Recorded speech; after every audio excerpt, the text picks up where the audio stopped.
নমস্কার, কলকাতা টিভি ডিজিটালে আপনাদের সকলকে স্বাগত জানাই। আধার কার্ড নিয়ে যদি কোনো অভিযোগ থাকে কেন্দ্রের কাছে জানান, এমনটাই মন্তব্য সুপ্রিম কোর্টের প্রধান বিচারপতি সূর্যকান্তের। মূলত এসআইআর মামলার শুনানি চলাকালীন অশ্বিনী কুমারের পক্ষ থেকে বা বিজেপির পক্ষ থেকে দাবি করা হয় যে পশ্চিমবঙ্গে আধার কার্ড নিয়ে জালিয়াতি হচ্ছে এবং বহু সীমান্ত পার হয়ে আসা মানুষকে আধার কার্ড দিয়ে দেওয়া হচ্ছে। এই ধরনের অভিযোগ শুনে পরিষ্কারভাবে সুপ্রিম কোর্ট জানিয়ে দেন যে আধার কার্ড সম্পর্কিত বিষয় যদি কোনো অভিযোগ থেকে থাকে তা সেই ব্যক্তি কেন্দ্রের কাছে আবেদন জানাতে পারে। তার কারণ আধার কার্ড সম্পূর্ণ পরিচালনা করে কেন্দ্রীয় সরকার।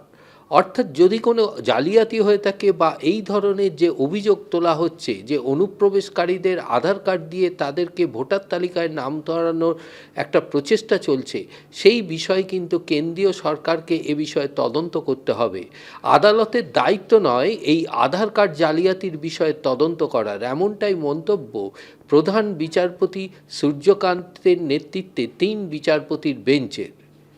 মূলত আধার কার্ডকে এই ভোটার তালিকা সংশোধন বা এসআইআর প্রক্রিয়াতে এই ১২ নম্বর নথি হিসাবে গণ্য করে সুপ্রিম কোর্ট। যদিও এই আধার কার্ডটি সম্পূর্ণভাবে নাগরিকত্ব প্রমাণ করে না, তা আধার কার্ডেই পরিষ্কারভাবে উল্লেখ রয়েছে এবং সুপ্রিম কোর্টও তাতে মান্যতা দিয়েছে। অর্থাৎ আধার কার্ড নাগরিকত্ব প্রমাণ না করলেও কিন্তু আধার কার্ডকে নথি হিসাবে ব্যবহার করে বিভিন্ন জায়গায় তা পেশ করে তার যে ভোটার তালিকায় নাম তোলা থেকে শুরু করে অন্যান্য জায়গায় যে সমস্ত নথি সংগৃহীত হয় তার থেকে কিন্তু নাগরিকত্বের আবেদন জানানো যেতে পারে। তাই প্রথমেই আধার কার্ডের এই জালিয়াতি বন্ধ করা প্রয়োজন, এমনটাই দাবি অভিযোগকারীদের।